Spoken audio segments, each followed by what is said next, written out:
Up until yesterday, I was painting 7 days a week. Maybe it averaged out, from the hours I was keeping, it averaged out to about 12 hours a day. I don't know, it's like kind of strange because, you know, when I prep a piece, I have no idea what's going to actually be the finished product. You know, I don't set out in my mind to like say, okay, this is going to be a gangster portrait. I don't set out to do that. I just start mixing the paints, blending the paints, and then I see something in it that I develop. Everything that I've ever been through is in these paintings. I mean, everything is an experience. I come from a dark place, you know. I mean, I'm a happy little camper, but up here, you know, if it comes to my art or anything else, as a matter of fact, I mean, I can't escape, and you can't. Nobody can escape their past. And my past was just from when I got out of high school until, you know, some years ago. My whole thing was violence. I mean, it was it. It was about real violence. I mean, it was talking about killing. Our family goes back centuries in Sicily, and they were always criminals. They were always mafia. What I always knew was that no matter what, I was going to get kind of sucked into that life. Especially when I got back from Vietnam. You know, I did the music thing, I went to college, I did all of this, but I always knew that it was almost like a thing in your heart where you feel that if you didn't do it, you were letting down the family. And when I say I was the last one, I was the last Sicilian in my family. And the Gambino family is the only family out of all the 26 families in the country that to be a boss, to be a lieutenant, a capo, you have to be Sicilian. You know, it's the only Sicilian family, which is what it's all about. When he was 7 years old, he became the class monitor, and right. Domenic had to tell the teacher, I can't be the class monitor anymore, and you're a rat and all that. My mother said we're moving to the suburbs, and everybody in the family chipped in, and we bought this house, you know, in Brooklyn, and we just loaded it up with the family, all 3 floors, you know. Okay, the second house in is where I grew up. Yeah, right there. You see those white garage doors? Yep. On the other side of those garage doors was Nino's bedroom. I lived on the top floor. My grandmother lived in the middle, and Nino lived on the bottom. That was what's famously known today as the bunker. You see, they removed all this shit. We used to have iron bars on all the windows, and I mean, it was a fortress, man.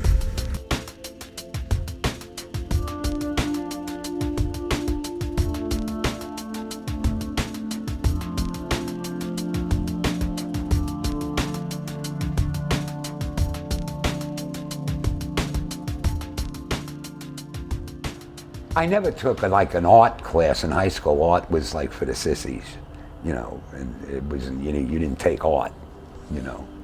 That wasn't like allowed in my crowd. See, it was okay to have a doo-wop group. And I loved music. I mean, I sang in high school. I mean, we had like a serious recording group, 4 Directions. I used to call it the 4 Erections.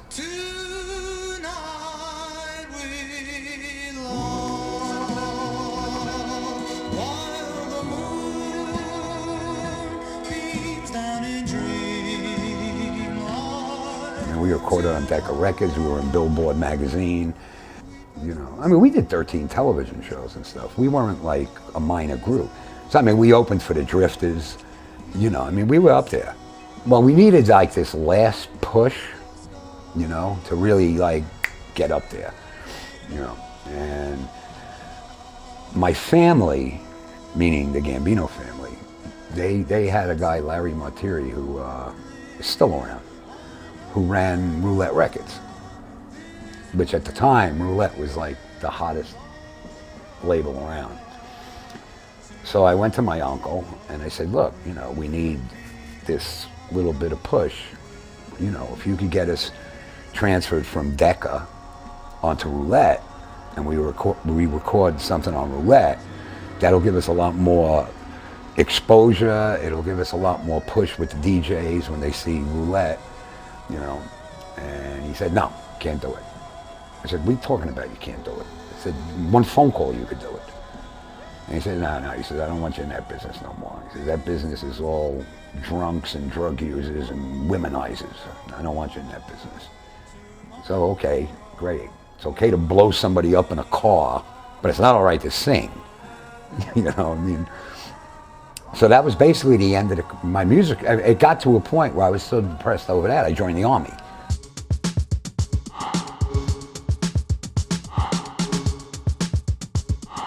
In high school, I was like I majored in tool and die making, and I got hired by Grumman.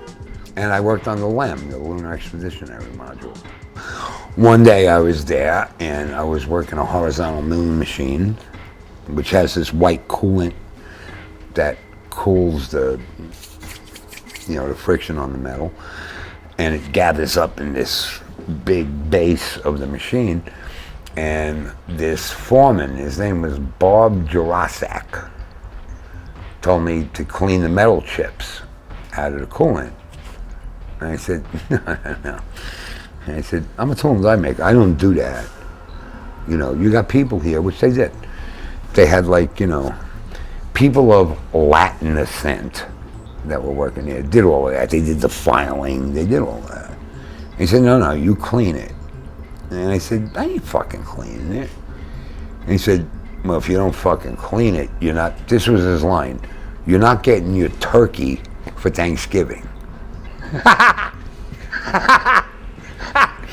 I said, you know what, you fucking dumb Polish motherfucker? I don't want my fucking turkey. He said, are you getting nasty with me? And I threw a wrench at him. And he said, you're fired. And I said, no shit. So I left Grumman, and on the way home, I had to take the Hempstead Turnpike to get back to Levittown. And I passed, there was the Army, the Marines, the Navy, and the Coast Guard, the recruiters. And I was driving, and I said, let me see what this Vietnam fucking thing is about. I walked in and I said, all right, I'm here. I said, I want to be a Green Beret. And the guy fucking laughed. I mean, he laughed. He said, are you kidding me? How many chances you got to actually go to war? How many chances you got to actually be a fucking warrior? You know, there's no bigger thrill in combat. I mean, combat's the ultimate fucking game. You gotta be ready to die. You know, because that's what's going on. That's the game. And I was on my hunter-killer team. I used a 22-250 with a psionic silencer, but I could hit a gnat in the ass at 1,100 meters, and you wouldn't even hear a sound. And that's what we used to do. We used to fuck with the NBA. We'd find them, and we'd use night vision. So at night, they're sitting there thinking they're safe, and they're just doing their rice like this, and all of a sudden, you got no head. And you never heard nothing, you never seen nothing. And we took a shot from 300 meters. As a point man, Domenic was very methodical. He had good eyes. He had good hearing, and he was slow. He didn't rush. I've seen a lot of people would rush through things and break through the bush and break through the, you know. Domenic wasn't that way. He just was a natural. He was a natural walking point. You know, he was very observant, very quiet, and that's what kept a lot of people alive, kept a lot of guys alive, you know. So he was, I felt better when he was on point than anything else. We look out for one another. We cover one another's back. I got your back. You got mine. We all made it out. Some of them come back with wounds. Dominic got hit pretty hard up in Dog Toe. He was Dog Toe. He was up in the Iron Triangle. You know, he was in all those battles. Like I said, the biggest battle he was in was Hill 875. That made history of the 107th Airborne Brigade. And he was in the 4th Battalion over there. Matter of fact, he went to battalion. Matter of fact, the reason he went to battalion, he wanted to see some action. You know, action wasn't fast enough there, but he went to the 4th Battalion. Scariest thing ever was Hill 875, period. After that, there was no fear. Actually, it was the single biggest firefight of the whole Vietnam War in 11 years. And it came down to hand-to-hand combat up there. And hand-to-hand is serious shit, man. When you're ripping somebody with a bayonet, it's a whole nother fucking deal than shooting somebody. You gotta stay back to back. I mean, it's a gang fight. That's what it is. Out of all my experiences in Vietnam, I think that was one single thing that just really twisted my head. You were sloshing, and you know, when you look down, you realize like what you were sloshing through was just blood. The ground was soaked with just blood. You know, it was running down from the top, you know, from bodies that were up there. It was people that were here, that were, you know, and you were just like walking and squishing in blood, you know, and you were fighting in it, you know. So it was a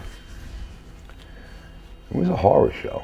After the firefight was over, down in the valley in Dak To, where our base camp was, they had like these 40-foot refrigerated, you know, tractor trailer kind of things. And you just went in, and they were just trying to put bodies together. So if I saw like this arm, I'd look at it and say, oh, yeah, it's Dominic's arm because he had this tattoo and that tattoo, and we were just bagging up pieces of people. Yeah. And that went on for like 2 weeks. But you know, it was an experience. You come straight out of off the streets and you see all the killing, all the bombing, all the mayhem, you know. It's one of them things, and I'm surprised I come out of all my sanity. I try and put some of it into the art, and a lot of people tell me, like, you know, why don't you do a Vietnam painting? And I really have a major problem with that, you know, because it's something that I constantly think about all the time.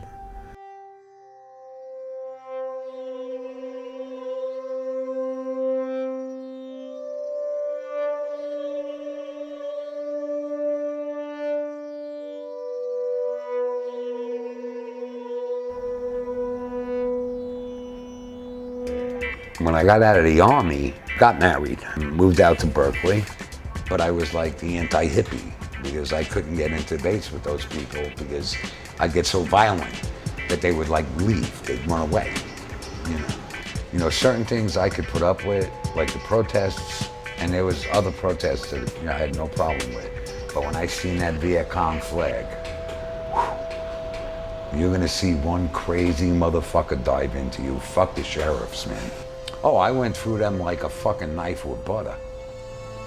You know, a hot knife with butter. I mean, I was fucking wild. I just went fucking ballistic, you know. That's when I got the reputation in Berkeley. I mean, they wouldn't even come near my fucking building anymore, the fucking hippies. And at the time, they weren't even hippies, you know. They were all like, you know, affiliated with SDS or, you know, the BLA, the Black Liberation Army, and all these fucking people, man. Don't wave a Viet Cong flag in my face. You know, in our mind, what we fought in Vietnam for was for you to have the right to protest. Don't burn my flag, and don't wave the enemy's flag in my face. Anything else is cool, man.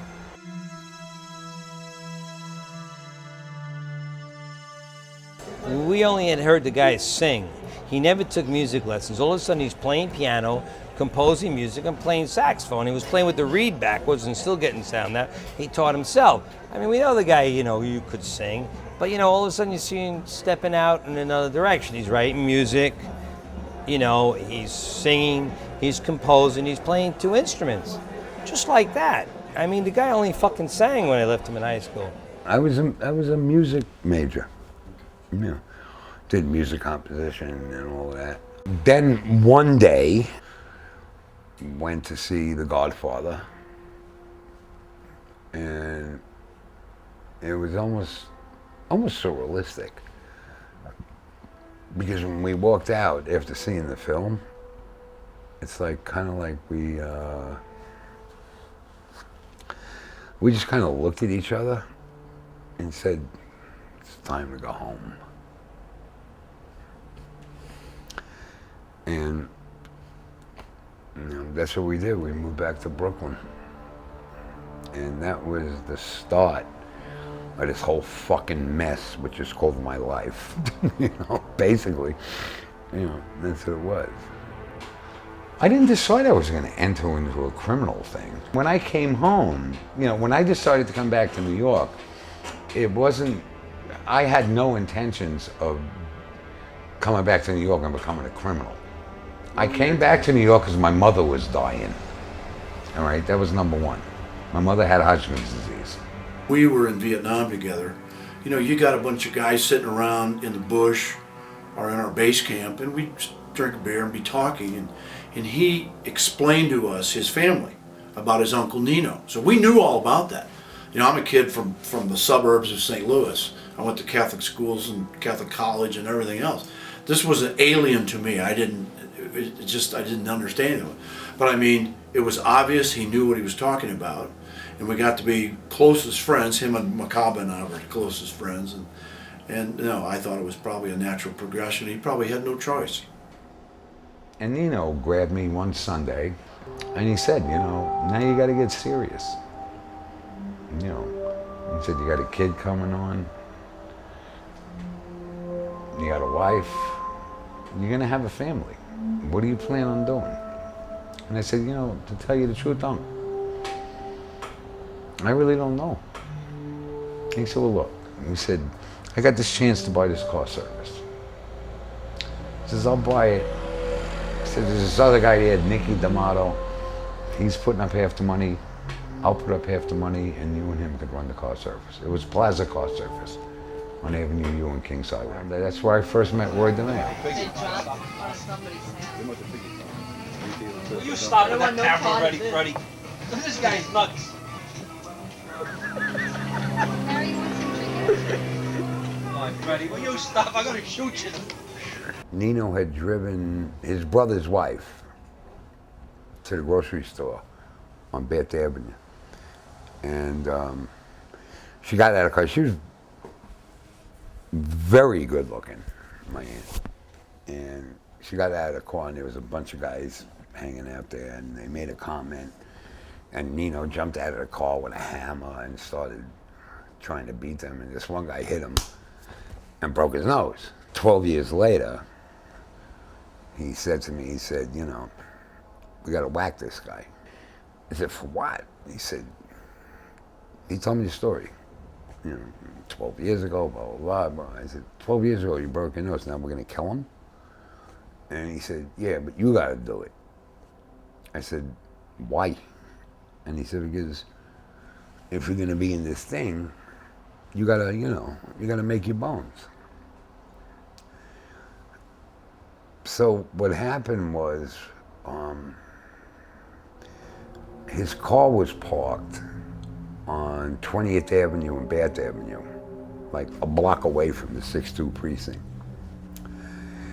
And what we decided to do was rig a hand grenade in his car. All right. So I broke into the car and I had the hand grenade. And I rigged it like under his seat and cut the spoon with pliers so the spoon wouldn't get hung up when it sprung underneath the seat. And I took fish hooks, you know, the leads, and I tied one around the pin and hooked it into his driver's side door, and one around the body of the hand grenade and hooked it into the floor. Got out the back. Then I broke toothpicks in the doors and stuffed them in. So like if he tried to get in any other door, it wouldn't work. The only door that he could get in was the driver's side. But also, aside from the precinct being there was PS 200, which was all the kids going to school. So this was around midnight that I rigged it. So I went home, and it was only a block and a half from where I lived. I went home and I sat on the porch, you know, and what I figured was if I didn't hear a boom by like 6 in the morning, I was gonna go and defuse it. You know, I was gonna go remove it, because then there would have been kids going to school and shit. But about 4 o'clock in the morning, I heard the and I went to bed, you know, because it worked, you know. And that's basically when, you know, I had my stock in the life. That's what they say, your stock has risen. So my stock rose. But it's all fucked up anyway, because your stock, it don't matter. Because the tougher you get, the more scared they get, the more they try and keep you down. And oddly enough, what happened was he didn't die. It blew him out of the car. And he wound up on the marquee of the Deluxe movie theater on Bath Avenue. And he was all broken up. He had a lot of broken bones and shit. And what happened was, after he healed up, you know, he took off and he lived in California for like 2 years. Because he thought it was Sammy the Bull's crew. Jerry Papa, Sammy the Bull, Jimmy Hammer. He thought it was them doing it. So when they assured him, you know, that he could come back, he came back. And then it was my wife's birthday party, right? And we're all, you know, birthdays were a big thing in my house. And we had the cake, and we had all the presents and shit, and Roy DeMayo came over, and he said, guess who I just saw on 85th Street, hanging out in front of the candy store? And I said, who? He said, Vinnie Mook. Once Nino heard that, he said, all right, let's go downstairs. We went downstairs, we loaded up, and we put on our disguises, and we hung out like across the street. And when he went to go to his car, we just shot him. We were using Roy's car, a white Caddy, and we got in the car, and we're trying to pull out, and there's this fucking guy behind us blowing his fucking horn, right? And Nino was saying to Roy, he's saying, this fucking guy knew just what we just did. You think he'd be blowing his horn? And Roy said, you want me to get in a car? I'll whack him right now. I'll just shoot him in the fucking head. Nino said, no, he didn't do nothing. He's just blowing his horn. That was a strange time. And it gets you into that, you know, that mindset where, okay, it's okay for me to kill Vietnamese for $278 a month.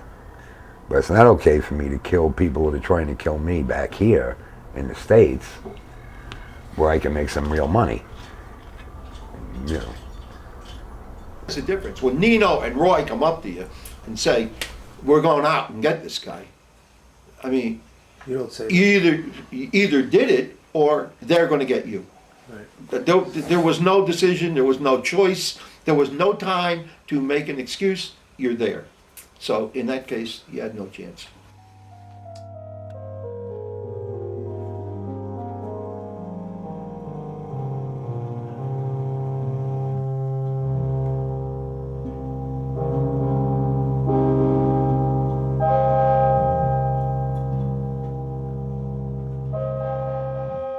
The weapon of choice, my palette knife.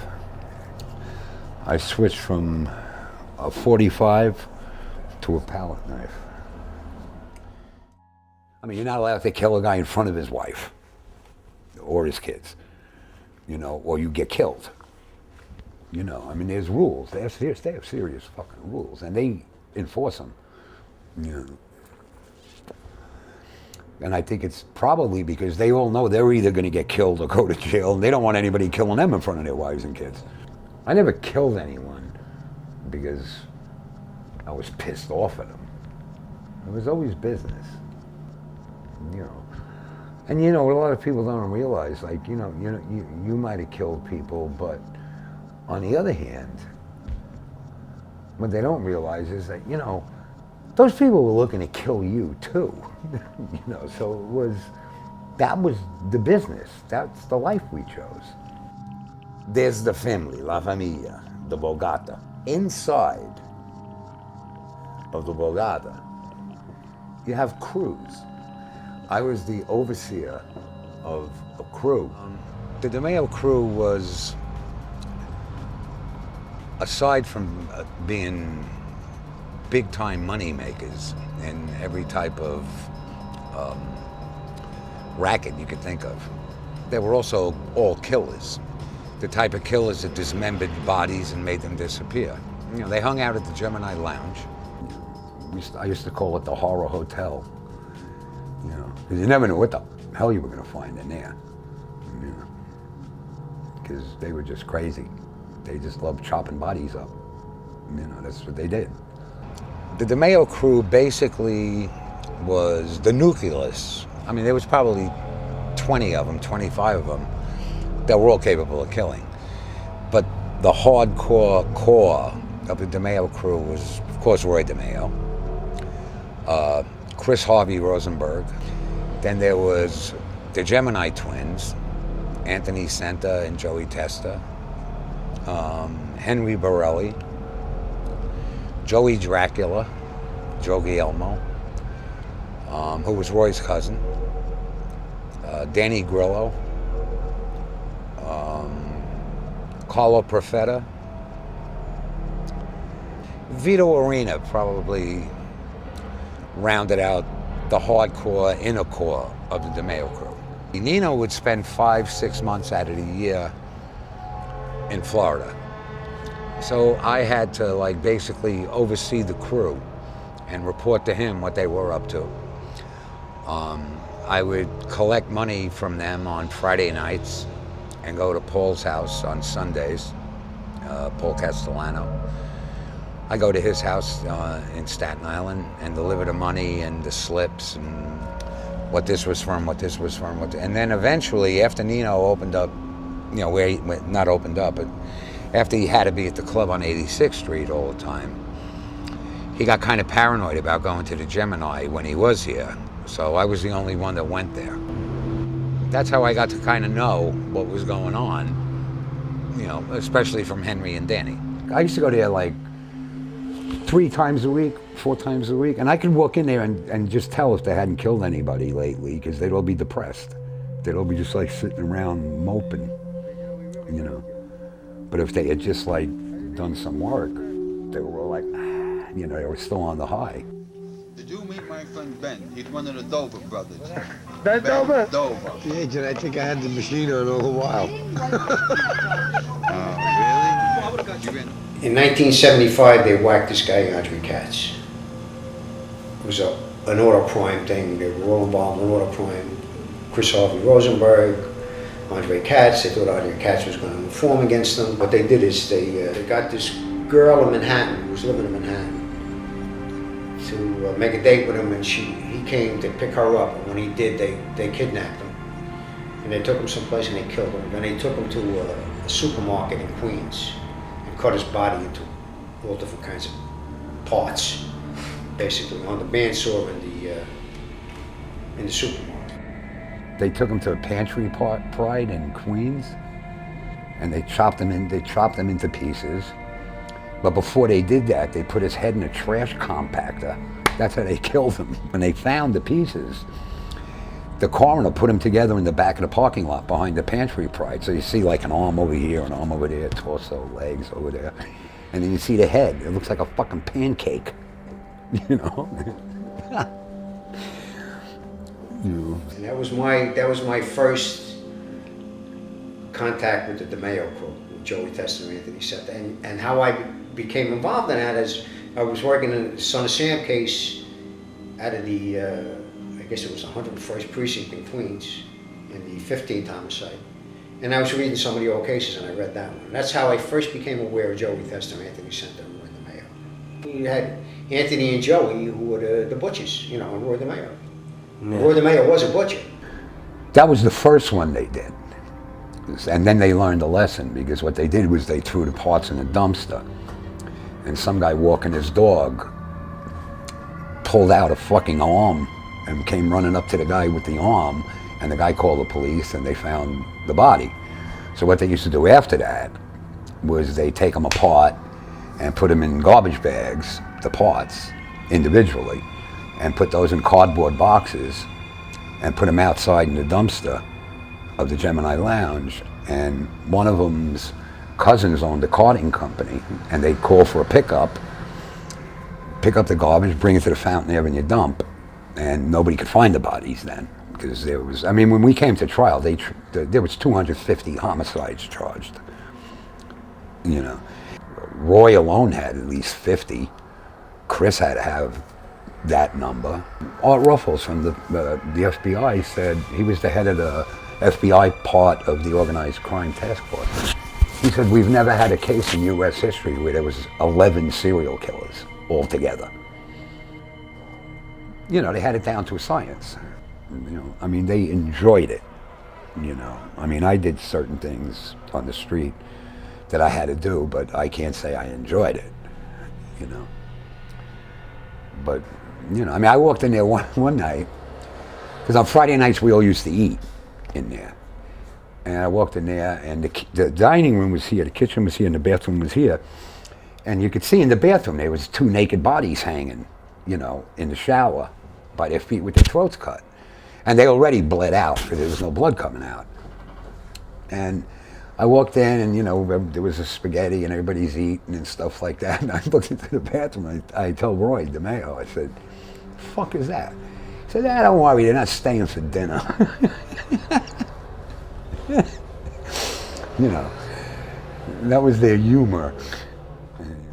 These guys were like dangerous. They looked dangerous. They felt dangerous. I've been around dangerous men all my life, but these guys were edgy. They weren't like the old-time hardened guys. They were like nervous guys, like new gunslingers in those cowboy movies, like a 24-year-old guy. And they were making me really uptight. I mean, it's the last guys I wanted to get high with and be with. And we go to this bizarre fucking club, and bizarre was the word for it. I mean, it looked like something out of a Ralph Steadman cartoon, like, you know, these fucking weirdo people in these kind of berserk clothes from India and all these countries. And then we walk in with this obvious, like, you know, hit crew of lunatics, you know. So she said, I'm with these guys. So, and we had huge amounts of coke, like, you know, bags of this shit. And we go into these old urinal restrooms. Domenic and his buddy, they picked this big fucking knife in this thing. I dropped more coke on my shoe than I did in a year. And the tension was unbelievable. I felt like a high wire pole fucking being pulled by 2 tornadoes in the Midwest. I mean, it's the last guys I wanted to get high with and be with. And I mean, they were so free. I mean, John Gotti, they have a tape, the FBI, of when somebody tried to put a contract out on the crew, on Roy DeMeo and the crew. It's a conversation between Gene Gotti and John Gotti. And Gene had got wind that there was a big contract out. I was telling John, and John said, well, what do you think? He said, we can't take it. He says, these guys kill more people before breakfast than our whole crew killed in our career. I mean, the Gotti crew didn't go after Paul Castellano until we were all gone, you know, because they would have never survived it, you know. But once the DeMeo crew was gone, because we were the strong arm for the family. We had anti-tank weapons. We had M72 grenade launchers. I mean, we had arsenals, you know. Whatever we needed to do, we could do. The only way that they got under indictment was they were exporting stolen cars to Kuwait and the Middle East, okay? Because the Arabs were buying them up. They wanted Chevy Caprices without no leather in the inside, because I guess it's against some Habib or whatever the fuck they believe in. So they had to have cloth interiors. And I mean, we're talking like 150 cars at a time were going over to Kuwait, you know. And some inspector down here at the docks noticed that one car had the trunk lock punched out. Found it curious. They checked out that car, and They found out that the VIN numbers had been changed. So they said, well, let's check out a few more cars. And they found out that like there's over 100 cars here with phony VIN numbers. Who's sending the cars? And it came back to the DeMeo crew. You know, they had a company over on Coney Island Avenue. And that's what brought the first indictments. And when the first indictments came down, then it just snowballed. Because now they started looking at murders and they started connecting the dots. You know, and you know, who says like without a body, there's no crime? That's not true. So finding out one car down there at the docks opened up the whole investigation. It went all the way to Paulie Castellano, the capo di tutti i capi, the boss of bosses. That's where they made their first mistake. But then during the case, witnesses were disappearing. I mean, they were just killing everybody. They were just killing everybody that could say anything about them. And they were just disappearing. They were just vanishing.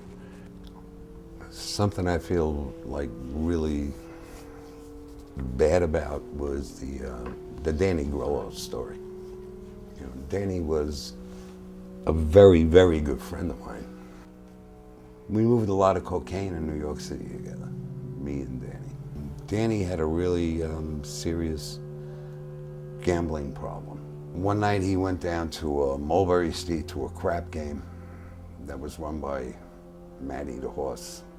Danny dropped $250,000, which Danny in no way had the money to cover the debt. He got the comp because he was with the DeMeo crew. He was with the Gambinos. But still, individually, you're responsible for your debt. So he came to me, and I went to my uncle, and to make a long story short, my uncle and Roy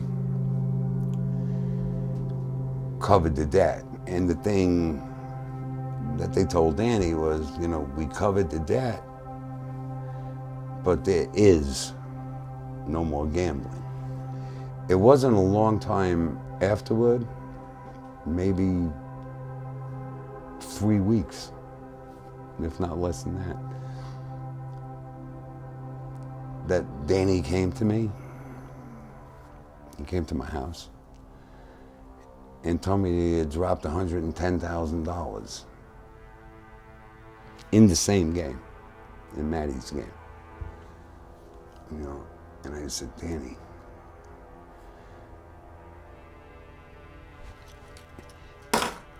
how could you do something like that? How could you fuck up like that?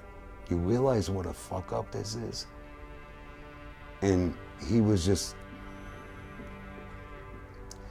I mean, Danny was a tough guy, man.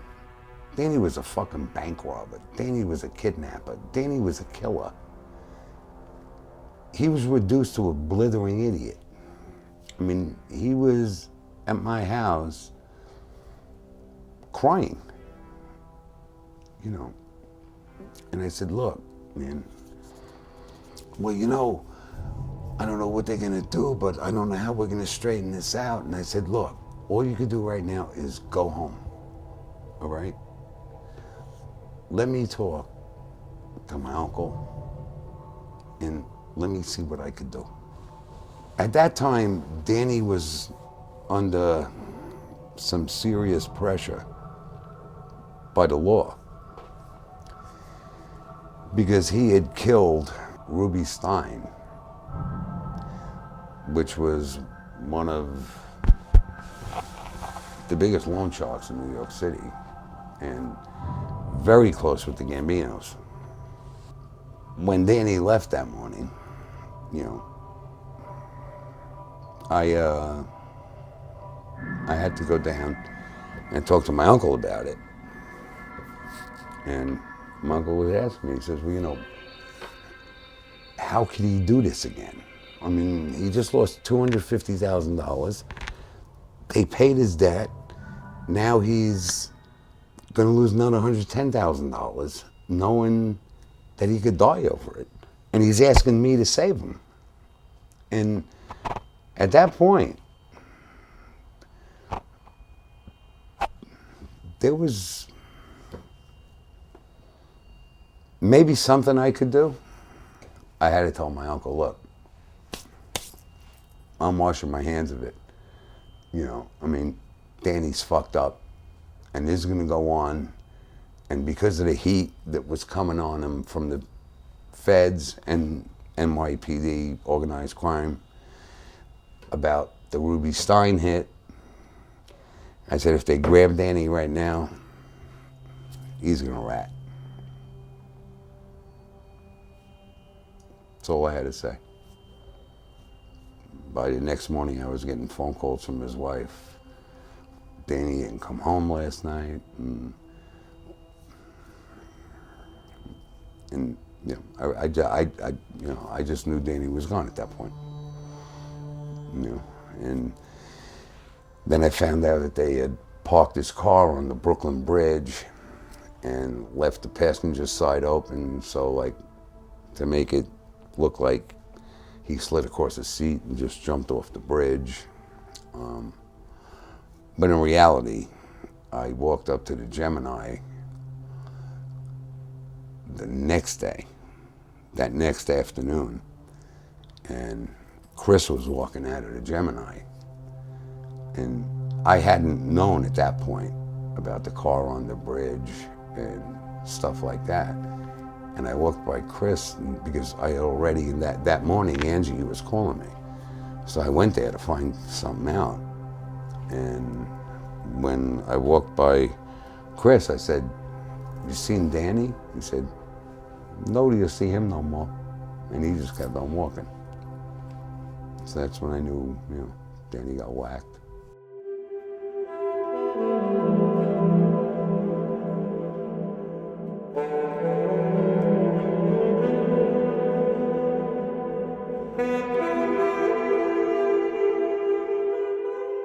You know, I was 5 years old when, you know, Nino kicked my father out of the house.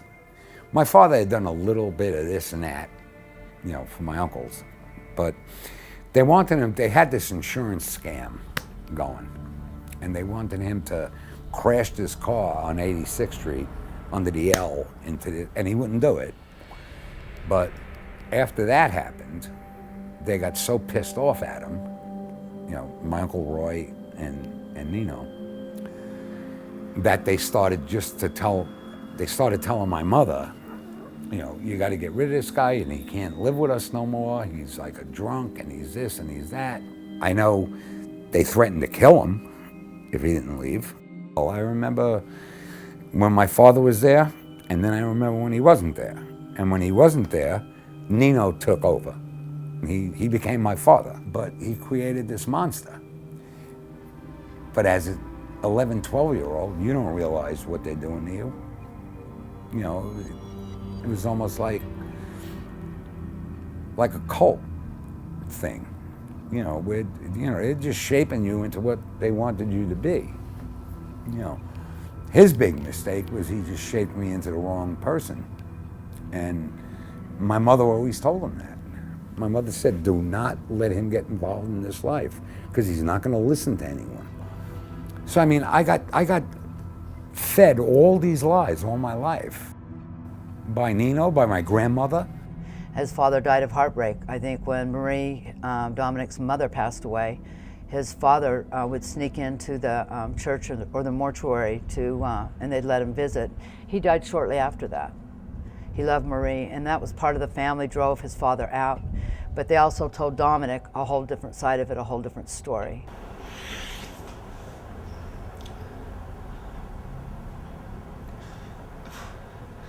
You know how mean that made you? That fuck you.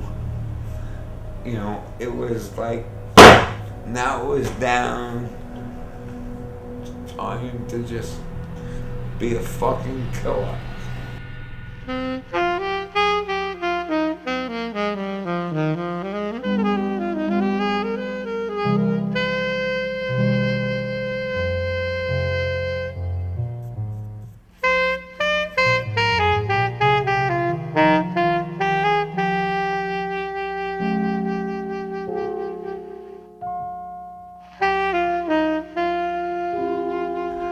My sister never came to me for anything. So it's like a Sunday, and on Sunday I used to invite my brother and my sister over. We used to have the, traditional Italian Sunday dinner. And my wife comes in. I'm watching football. My wife comes in and she said, Michelle really needs to talk to you.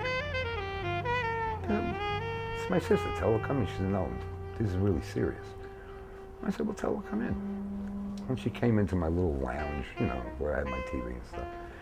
And she told me this story. My sister worked at this diner in Farmingdale, and there was this Nicaraguan guy.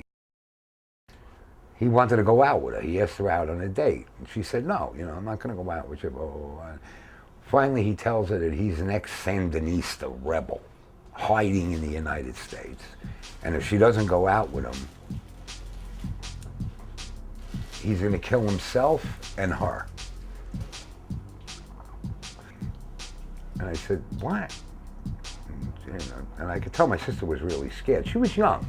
She was like maybe 18 at the time. And I was about 30-something. And I said, sis, don't worry about it. Don't worry about it. So what happens is I go to my partner and I said, hey, I told him the story. And he was in love with my sister because, we were all family. And I said I wanted to whack the guy. I said, we'll just go out there, and we'll clip him. And he said, nah. He said, that's too good for this fucking guy. He says, we're not going to do that. I said, okay. What we wound up doing was, this guy leaves work, and my partner goes by with his Yankee hat on and his jogging outfit, and he runs by him, and he asks him for the time, right? The guy looks at his watch, and my partner this guy beat Marvin Hagler in the amateurs. He knocked Hagler out. He clocks this guy, goes down, and it was right by the LIRR, Long Island Railroad. My brother's driving the getaway car. My brother's an artist. He's not like a criminal. But we all, it was our sister. So we do that, and my partner finds like a railroad spike, and he carves both the guy's eyes out with the railroad spike, and then breaks his back. All right? So now the guy is blind, he's in a wheelchair, we figure he's no threat. He's still asking my sister out. This is like, months later when he recovered. But he's still, why did you have this done to me? Blah, blah, blah, blah. And my sister just came back to me, she said, he's asking me out again. So basically we grabbed him and we broke his kneecaps in the wheelchair with baseball bats. And I think that's when he got the message. Because now, not only am my back's broke, I'm in a wheelchair and I'm blind. They just broke my kneecaps. So if I ask her out again, God knows what's gonna happen.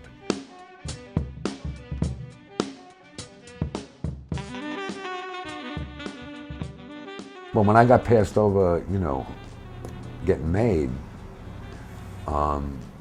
he told me, Paulie, his exact thing was, he said, Paulie says you were too young.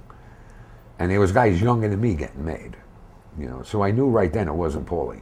I knew it was Nino that didn't want me to get made because he didn't want me to have my own crew. So what I did was I put my own crew together, the Hole in the Wall gang. We were doing all mafia stuff, but it wasn't a mafia crew. Totally against all the rules of the family. I wasn't supposed to have a crew. Nino and Roy brought me out to Matty Rager's restaurant in Union City, New Jersey, and I was gonna have to pick up the vig every week. I found out that Matty was one of the biggest cocaine movers in the city. He had all the connections with the Cubans. I had another partner, who I don't want to mention his name, and him and Matty kind of got together. And then during a heist that I did on Long Island, we took off this dope dealer in Long Island, and when we were leaving the place, there was this girl sitting in the bedroom reading a Cosmopolitan magazine that we had missed. And when we were going to leave, I looked in there and saw her. And I started to move toward the door, and then I said, no, no, no. Hey, you want to stay with these jerk-offs, or you want to come with us? And she put down the Cosmopolitan, and she looked at me, and closed it, put it aside, and she said, give me 5 minutes, I'll come with you guys. This particular woman that I had met, who I developed a hell of a relationship with, was the Quaalude Queen. That was the fourth member of the Hole in the Wall gang. The fifth member was part of the DeMeo crew, Henry Borelli. And then we had some associates, but Hole in the Wall came from where we rented a penthouse in Fort Lee, New Jersey. No one knew that location but us. We took over the Quaalude market at Studio 54. In the 70s, it was a hell of a market. I mean, we were getting these jars for $500 a piece, you know. And there was 500 pills in a jar, and she was moving them at $10 a piece. So we were paying $500 for it. We were getting, our return was $5,000. We incorporated all our rackets into that crew, and everybody had their own shit, you know. I mean, if you want to look at, there was extortion, you know, shakedowns. You know, we'd have like this deal where we'd find out about, say, a nightclub, right, that wasn't paying anyone. I'd go in there over a period of like a month, 2 months. I'd really get tight with the owner, where the owner would know who I am, you know, who I was. Then at the right point, we'd send Henry in and another friend of mine, and they would just go in there and terrorize the place. I mean, they'd terrorize it. They'd put a gun in the owner's mouth and just say, this is what you gotta pay us a week. He would come to me, the owner, and say, Domenic, I got a serious problem with these maniacs. They came in there, they put a pistol in my mouth. They told me I got to pay them like $3 grand a week and blah, blah, blah, blah. And I said, oh, let me find out who these guys are. Let me see if I can straighten it out. 2 weeks will go by. I'd go back and say, you know you're messing with here? These guys are part of the DeMeo crew. You know, they go, fuck. I don't need this fucking aggravation. I said, don't worry about it. I straightened it all out.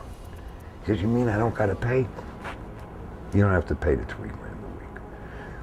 But I had to go all the way to the top with this thing. I had to go to the old man, which my Carlo Gambino at the time. He was still alive. And I said, I had to go all the way to the top. I said, out of respect, you know, you gotta throw Carlo something every week. How much? And you know, and I said, $1,000. You know, beats the hell out of you getting your brains blown out over $3,000. Oh, thank you. Kissing your hand. I mean, the guy was the happiest motherfucker in the world. And we just shook him down without him even knowing it. It went on for 2 years, and we made a lot of money. We had to go outside the rules of the mob. I mean, it wasn't allowed for me to do anything without permission. It wasn't allowed for us to make money without turning it into the family. Bottom line was, if they found out any of this, I was gonna get popped. Well, the demise of the Hole in the Wall gang was eventually, Matty Rega was paying my uncle and Roy DeMeo $1,750 a week vig on a $250,000 loan. And what he did was, when my uncle was away and I was taking care of business up here for him, he said that he had given me $30,000 to knock down the loan, which was bullshit. Didn't happen. And he made a to-do of it because he wanted to get out of paying Roy and Nino. So we had this sit down with, I mean, it came to where the bosses of the Genovese family and the boss of the Gambino family had to sit down to straighten it out. And in straightening it out, that's when the Hole in the Wall got exposed, the Hole in the Wall gang. And after that, it was going to be like really, people were going to die. But I knew if I left, because I was going to be the #1 target, if I left, I thought all the heat would come off him, and it did. So I packed my stuff up with my wife and my kids at 4 in the morning, and we just took off for California. Because I never knew a soul in Los Angeles. And I started hanging out in bars on Sunset Strip. I finally met a bartender who was an ex-Green Beret. And I asked him where the real action was in town. And he told me, he said, this place, the La Hot Club. You know, and I went over there, started hanging out there, and I met this Mexican guy, Al Martinez. And we got friendly. And then he said that there were some Colombians that he wanted me to talk to. And I met this other guy, this Colombian, who ran fucking Los Angeles, the dope in Los Angeles. And what had happened was this Italian guy who was hooked up with the family in LA had gotten $160,000 worth of product and didn't give them the money. And they didn't want to do anything with him and start a war with the family. So they said, if I could collect the money, you know, street shit, I get half. So I collected the money. When I gave it to them, I pulled a Scarface before Scarface. I told them, I said, no, man. I said, you guys is a present. That was it. It opened up the floodgates. I mean, I could get 30 keys in a month and get 200 days to pay it back, you know, because I did that one thing. They moved me to LA. They got me and my wife and my kids a townhouse with a Maserati parked in the garage, a black Maserati Bora. And that was it. I started then. The only problem was I had no way to sell it. I could get it, but I had no way to sell it. So I'm in this after hours club called the Daisy on Rodeo Drive in Beverly Hills. And that's when Nicole Simpson was a waitress there. And I'm in there and I get this bottle of champagne over at the table. And waiter points to this guy at the bar. He said, he just sent it over. And it was a guy I collected the money from, the Italian guy, Glenn Gorio, right? So he comes over to the table, and because I told him to send the bottle back. And he comes over to the table, he says, well, you don't want no champagne, blah, blah, blah, blah, blah. I said, I don't even want to fucking talk to you, man. Leave me the fuck alone. He says, no. He says, I want to talk business. I said, what business I got with you? Because the way I collected the money was pretty nasty. I put a pistol in his mother's mouth. So, you know, he says, I need somebody like you. I said, well, what could you do for me? Now, it turned out that Gorio was the Beverly Hills connection. He sold to all the movie stars, the producers, all that. So now I had my way to move the shit. So I started to supply him, and it just grew and grew and grew. And within 6 months, I went from welfare to a $2 million home on a private island.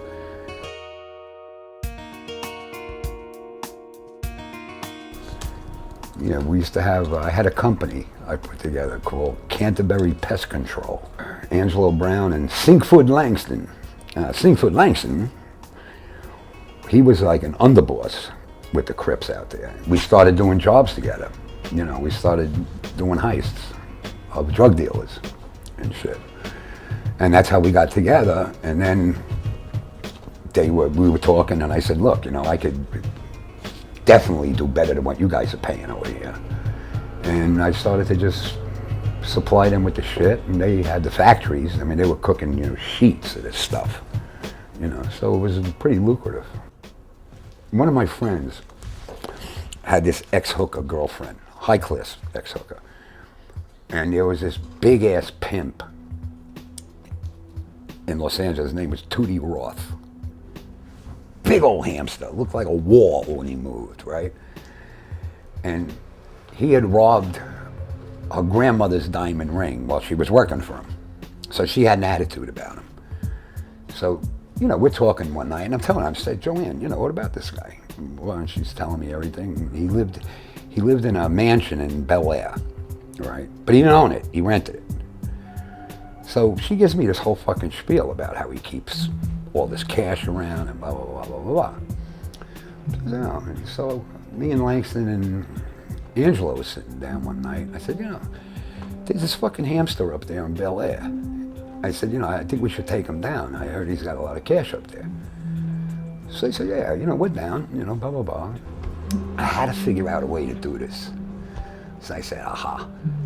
And I put this bogus company together. I mean, no papers or nothing. We robbed a van and we painted it. And I put the sign on it, the magnetic sign. It said Canterbury Pest Control, all right? And we got the jumpsuits with the names and everything. I go down to the Hall of Records. I find out the landlord's name of the place. We had forms printed up, toolboxes. We bought the probes that exterminators use, and we had our little tanks and stuff like that. So we go up there one morning, all right? And it was a gate to get in, some rang. Yo, where? I said, Canterbury Pest Control, we have to come in and do a termite inspection. And he said, no, man, nobody coming in today. I said, all right, we just got to tell the landlord that, because it's by law, he has to have this inspection done. He says, oh, man, the gate's open. And we get in there, some broad answers the door. And we said, we need to speak to, whoever. And here comes Tootie, this big fucking hamster, man. So he said, Now, the idea behind the pest control is this place was so big, is before we made the move, we could check every room and see who's there, what they're doing, blah, blah, blah, blah, blah, blah. So it only turned out to be Tootie and like 2 or 3 broads, I forgot. So we're upstairs, we're probing and we're talking, we're discussing, this wood might be a little rotten, and we're hitting it with the probe and blah, blah, blah. And we're in the kitchen, because now they were all in the kitchen, and that's what we were waiting for. And we just pulled out. They had this like kitchen counter with these poles. So we put the girls like this, we handcuffed them around the poles, and I took Fatso and I said, come on, you coming with me, And we got up to the bedroom because Joanne had told me that's where he keeps the fucking safe, in the bedroom. So in the bedroom he asked me, he says, you motherfuckers, you killers or you robbers? I said, right now I'm a robber. I said, you don't tell me where the fucking safe is, I'm gonna be a killer real fucking quick, you fat fucking. So anyway, we made off with 300 and something thousand in cash. And we did it twice, but the third time we did it, we fucked up. It was a legitimate guy, and they had it all over ABC News, so we had to torch the fucking van. We had to get rid of everything we had.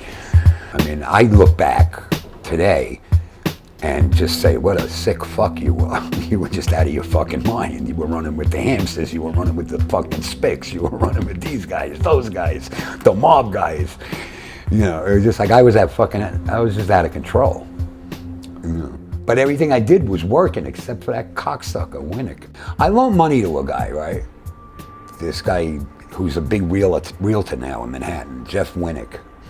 And I was supposed to go in business with him. So, I knew everybody in Studio 54, and I got to know this Winnick guy, and he borrowed money from me. He wanted to make these clear military belt buckles, because he felt they would be in vogue, and, we could start the business at studio, selling them, getting people at Studio 54 to buy them and blah, blah, blah.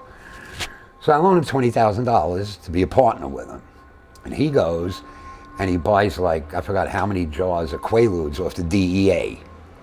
So he goes away for 5 years, all right? In the interim, I split and I'm in California. He gets out of jail. So I say, aha. I get a call from New York. This other Jewish guy, Barry Putash, calls me and says, hey, guess who's out of the joint? I said, who? He said, Winnick.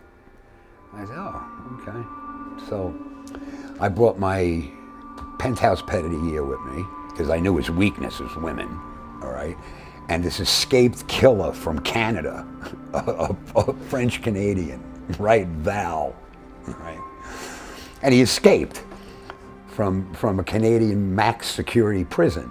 All right, and I met him because he was trying to collect money off my friends, and they called me and said, we can't handle this fucking guy, you got to come down here. So I went down there, and me and him really hit it off. So we became partners, all right? So he lived at my house in California, So this was the plan. We're going to come to New York. Danielle's going to go up to Winnick's office and make like she's looking for a condo. And she had the mink, she had the penthouse key on, you know. And Val was going to snatch him. All right? So this is like 3 o'clock in the afternoon. I'm staying at the Hilton Hotel on 6th. And they go out, and it worked like a charm, you know. Then Val just told him in the car with a gun to his head. He said, like, you know, you owe this fucking money to Domenic, and we're here to collect the fucking money, and he wants to meet with you. So when it gets, I mean, the mention of my name to this guy, he pees, you know, because I've hung him out his window at the 50th floor on where he lived, all right, just because he wouldn't pay me my fucking money. We tied him with bed sheets, hung him out the window. He was a freak with his hair. One day we just went there and just took all his hair off with the clipper, you know, so he was just terrified, you know. So we have a meeting, me and him, all right? We have a meeting at the Hilton, and he says, all right, look, I can't give you the whole 20. He says, but I can give you installments of 5. So I said, okay. So the next day I'm having lunch at PJ Clark's with Jake LaMotta and Rocky Graziano, all right, and the penthouse bed. Val's playing security, trailing Winnick everywhere Winnick goes, all right? Evidently, Winnick made a phone call. When it goes to the cops that he's getting extorted by this guy, we find out about it. I don't remember how. So we wire the guy up, and he meets him at a restaurant, and the whole deal goes down, and now he's in a box. And the task force thought the Mayo crew whacked me. They didn't know I was still alive, because I just vanished off the fucking face of New York City, went to California, had a whole nother identity, you know. So they didn't know. They thought I was dead. And so when they called, Frank said, you should have seen us. We just went, guess who's in town? You know? So, well, I meet Winnick at the Hickory Pit on Madison Avenue on like 56, 59th Street. And we're in there, and I'm talking to him and stuff like that, and he takes out this envelope, and he hands me the envelope with the $5 grand, and I open it, count the $5 grand. As soon as I put it in my jacket pocket, I mean, the restaurant was all feds. The fucking waitresses, the waiters, the customers, they were just guns, you know? I said, Domenic, if you move a fucking muscle, I'm putting your brains on the table. And I'll never forget the line I used. I said, slow down, Moses. I said, I don't even have a fucking piece on me. He said, put your hands on the fucking table. And I mean, he hated me as much as he hated my fucking uncle. He hated my uncle. Because Frank grew up there in Bensonhurst, you know. So he knew that whole fucking scene in Bensonhurst. And it was funny because we met that way. And now I've slept at his house. I know his grandchildren. I know his daughters. You know, I mean, I'm like family now. And, you know, I had a reputation like as a shooter. So they wanted to have, you know, top line security. They had a wire on Winnick and a cab outside that was recording it. But I find out later from Frank, said the fucking tape didn't work. So they had nothing I said on tape. You know, Domenic, so we grab him, and he, waiting for the other, when we start showing him the photos of the guys we were after, he almost fucking dies. He never thought in 1,000 years that we were gonna put this thing together. I mean, when I got arrested, when I came back here, the first night, there was an attorney there. And I said, who the fuck are you? So, well, you know, your uncle heard you got arrested, and that's when I said, oh, no, I ain't dealing with this shit. He says, we can get you out by tomorrow. I said, no, I'll stay right here. I'll take care of my own shit. Because I knew as soon as I got out, I'd get popped. I'm in MCC, and these black guys that I knew, did you ever hear Nicky Barnes? The big heroin dealer who's doing life now? Well, he was the biggest heroin dealer in the country, up in Harlem. And I used to know like his whole crew. They just happened to be in jail at MCC when I was there. So Gene Green, like one of Nicky's lieutenants, comes up to me in the fucking chow line one day and he says, hey, he said, the fucking Dago's got a fucking contract out on you. I said, you gotta be kidding me, man. He said, no, man. He said, we heard it. We know, you know? And I said, fuck. He says, you want us to help you out with this here? Because I was really tight with Gene, you know. I mean, our wives knew each other. We used to go out together. I said, no. I said, this is fucking Italian shit, man. You guys stay out of it, you know. And that's, you know, when I confirmed that it was really happening, you know, that's when I just called, you know, the feds and just said, you know, get me out of here. Maybe I have something to talk to you guys about. I mean, they had me out of there in 15 fucking minutes on the ruse was a bail reduction hearing. But like, I hung up the fucking phone, went back to my fucking cell, and the guards were there like within 10 minutes. Come here, we need to talk to you. You got your bail reduction hearing coming up. And they said it loud enough for everybody to understand, everybody to hear. And they swept me out of there. I mean, I was ready to go away and do my time, you know. And then they were gonna kill me inside. And I said, no, I'm not gonna leave a wife and 3 kids just because of their paranoia that I might talk. You know, I haven't talked yet, so why do they think I'm gonna? But you see, I had a wealth of knowledge that if I did, which I did, would have created what it created. Yeah, I mean, 26 mob guys went away. Big time mob guys over my testimony. And they created it, not me. You know, I got arrested, I was doing my fucking time, you know. They decided to take me out for no reason until I found that out. And then I said, fuck you, man. Now, you worried about what I'm gonna say? Now I'm gonna say it, you know. He died for a family that he dearly loved when it was their, what do I want to say, their paranoia with Domenic, thinking he was going to do something to harm the family, and he never would have done that. And his mother never wanted Nino to bring him into the family. Nino didn't listen to her. That was a big mistake. That was a big mistake. His uncle, you know, as far as I'm concerned, his uncle took him out of a really positive life into a negative life, and then he wants to kill him on top of it after, you know, pimp him to the fucking mob, you know, and using him as a tool because he knew how to kill people and that shit. Basically used him, you know, and the guy got hip to being used and said, fuck you, you know. And it's good for him because that's what they were doing to him.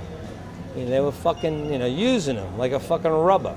Well, fuck you, I ain't a rubber, pal. You know what? Well, fuck, come back in your fucking face. That's all he did. When you're locked up in MCC and you know you got people in there gonna try and kill you. And I can understand if they're gonna try and kill you because you did something.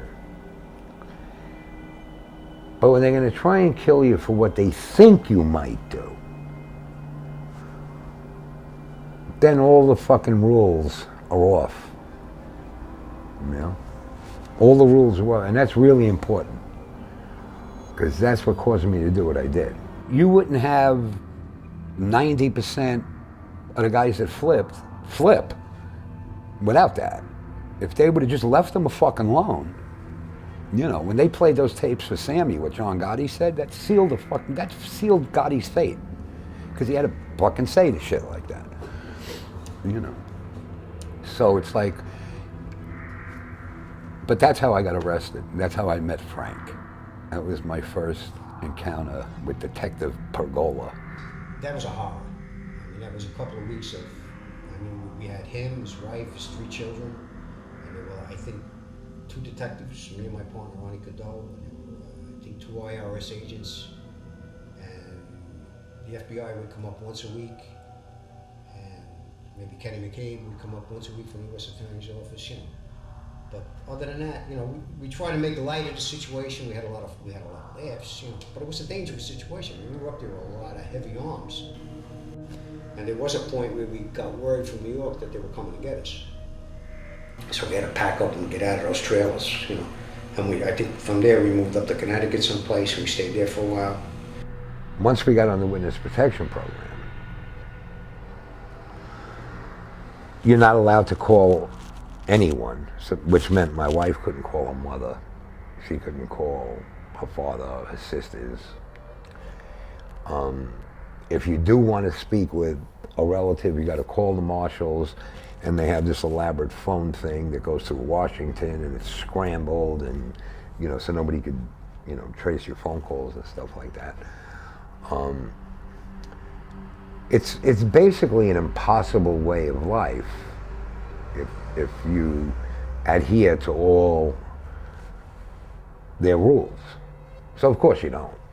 And I was in touch with the task force throughout my whole witness protection thing, because those were really the only ones I trusted.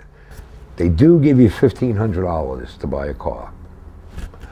Other than that, with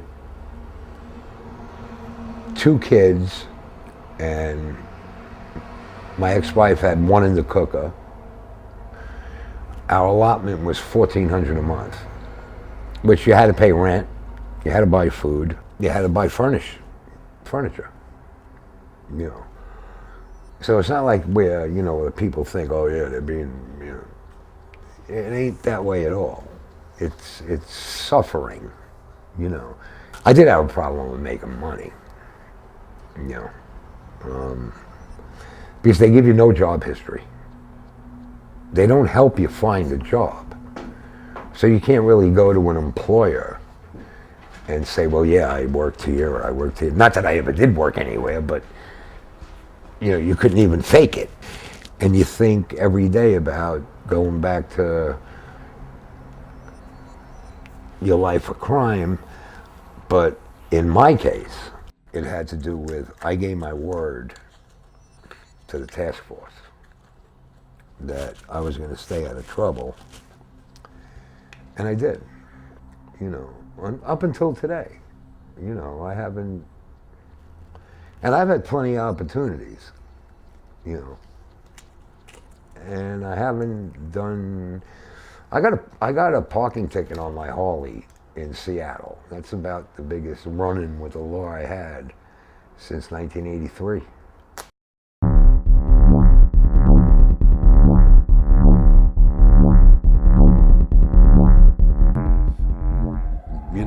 Between Vietnam and the street, and it was just like, I've seen every demon there is. You got to live inside my head and imagine what it's like to, 9:30 at night, shoot somebody in the middle of a crowded shopping area on 86th Street. It's hard for me to explain that to you, what that's like. Unless you've done it, you can't understand it. So when I paint, I understand what I'm painting in that regard, because if you look at most of my paintings, they're not like happy faces and shit. So I understand what I'm doing.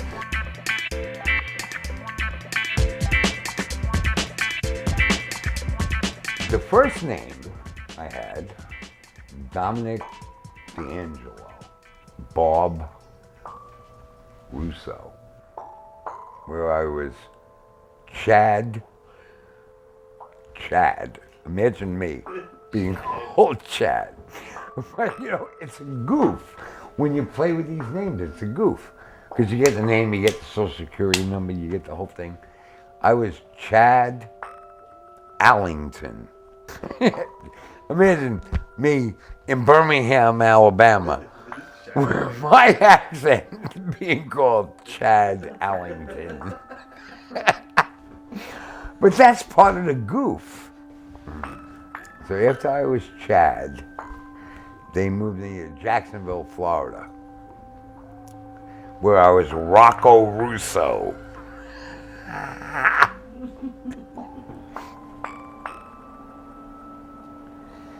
Yeah, I was Larry Moore. They wouldn't care if you called yourself, you could have literally said, my name is Mickey Mouse. They'd have to go along with it. They would. This was before the trials that I had to appear at. And you got to remember something, that you're sitting there, you're laid out in the country, you're all alone, and you know that the day is going to come where you're going to walk into a courtroom and everybody you're going to testify against is going to be within reach. I don't know if the word is terrified, but you're basically terrified of that day that you know it's going to happen. So when they moved me to Albuquerque, it was close to the trial. The trial was like 6 months off. The first trial where I had to testify. And they asked me, they said, you know, what name do you want in Albuquerque? And I said, the way I felt was very morose. I mean, so I came up with the name Michael Morose. Was the people I was testifying against, their lawyers hire private investigators to find you. Most of these private investigators are retired New York City homicide cops, ex-FBI. I mean, they know how to do it. And because we did breach security a bunch of times,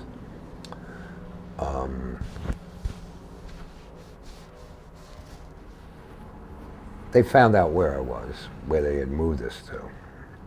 And private investigators showed up and interviewed my ex-wife and blah, blah, blah, but I was gone. I left my wife and kids because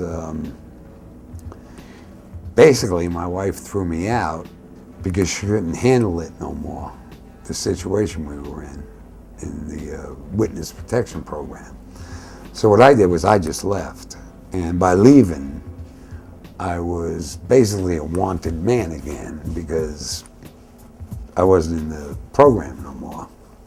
And I knew everybody, you know, the marshals would be looking for me. I went to California, and I had an old girlfriend out there that I stayed with. I just knew the first time I saw him, I was there with a gentleman that I was seeing at the time, and my first thought was, this person's dangerous.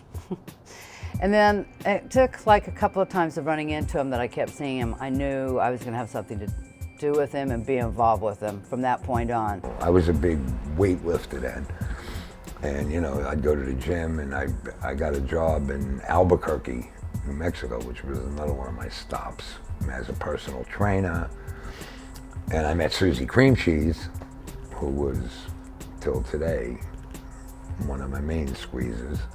What happened was I had to get her into the witness protection program because she wanted to live with me. Didn't bother me at all. It's like a new adventure for the book. You know, a new chapter. Meet new people. You know, I was with him. I didn't care where I went. I'd go anywhere with him. Everybody that testified against him went on a witness protection program except for Domenic. He's dead. We didn't think he'd walk, but that judge was so good. And that statement, his, you know, in the courtroom, if you were just sitting there and listening, and he's saying, we owe you a great deal for what you've done for our country and for us, you know. I mean, bring tears to your eyes, sitting there, just hearing the judge say these things. And you've paid the price, you've paid it more than anybody for you know what you've been through, and you'll have to live with this the rest of your life, even outside of jail and all that. I can't die doing this, you know. So, I mean, it's just a very gratifying way to, you know, to take it through. And then, you know, you put yourself under a certain amount of pressure to accomplish these. My art up to this point is more about the street and street images and things that happened, you know. From your life, are they based on things in your life? Or things that I see at night. Well, Dom, I'm impressed. I think this is, I can see why you're selling paintings. We always hoped that someone would get into something besides being a wise guy. Is he in any danger in New York if he were to stay in this area and become an artist. The benefit might outweigh the risk. Yeah. I think he can create a life for himself, of course. I mean, he's that accomplished. His biggest problem, I believe, is boredom. You know, where he wants to be is in the city, but he knows he's got to be careful. But it's so expensive to live there, you know. So where do you go when you've been everywhere and you've done everything? What's left? Right now he needs to paint because he needs to paint, and he needs to sell them to survive. And it's painting at its probably purest. If he's exposed and they kill him, it's almost, you know, it's cheaper. I mean, he doesn't care about that. And I think the most important part is that I really enjoy it. You know, so I'm finally doing something for the first time in my life that is very satisfying. So all my trials were over, everything was done, and I decided to try and get my life back. So I signed off the program, and that had to be damn near 20 years ago. And in that 20 years, it's just been moving from city to city and place to place, and with no direction, you know. And I finally, about 4 years ago, found this art thing, you know, and that's what saved me, really.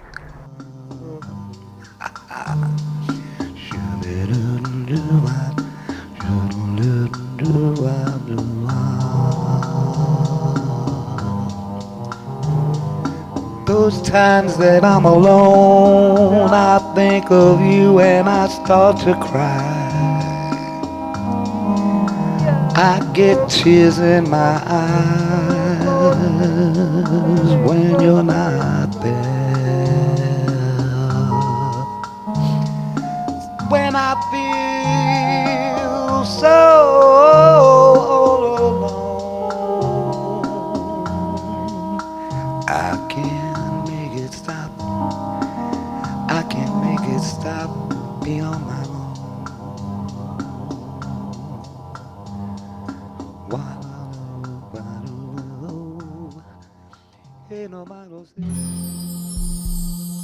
Dark visions change as only you are likely to explore those frantic urges born with wild and easy beauty beneath a place that's too mad to live.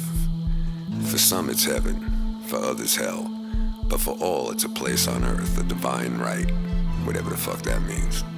Divinity, yeah, that's like God himself stepping in and lending a helping hand. God, however, he forgot the streets of Brooklyn. There is no divine intervention from Coney to Red Hook, from Bed-Stuy to Brownsville, from Flatbush to Canarsie, from Bath Beach to a place known as Gravesend. Go bopping on a Friday night and wind up at the Bamboo Lounge or Little Orphan Andy's. Notorious places, could get yourself killed. So you better have your jitterbug ass screwed on right and tight and be well heeled, because when shit goes down in Brooklyn, it's slick, quick, and with no remorse. Dark visions, they flip and flop. One day you got the street and the next day it's got you. One day you're crashing and burning from 30,000 feet, and the next day you're rising up from the ashes like the phoenix. It's all about that place that's too mad to live. It's about Brooklyn and the scars that she leaves on your funky ass. The drunks, skunks, and people of no means, they hang out on street corners and bodegas in the darkness of subway tunnels. Their final resting place. Amen. Remember something. Street smart is catching stupid before it begins. Yeah, the street. She's an unforgiving place. Walk with her, and you're always just a half a second away from getting fucked. Take up space on her sidewalk, and she'll just put you down as some parasitic psycho. Just sweep you off her skin, another casualty. You want to explore those dark urges? Then make peace with her and hold her tight. Give her drugs to temper the chill of bad thoughts. Drive a Ferrari and make her pay for the gas. The pimps, two-bit whores, and them crack-selling motherfuckers, they're always her first victims. They don't play the way she wants shit played. They're just too fucking dumb. So sail on, people, and don't forget them streets of Brooklyn. Keep it right, close to the vest if you know what I mean. But always be careful. Don't ever turn your back. If you do, you'll feel a sharp pain. It'll be your best friend, that sulky bitch the street, taking your ass out. Dr. Kaufman to OR. Dr. Kaufman to OR.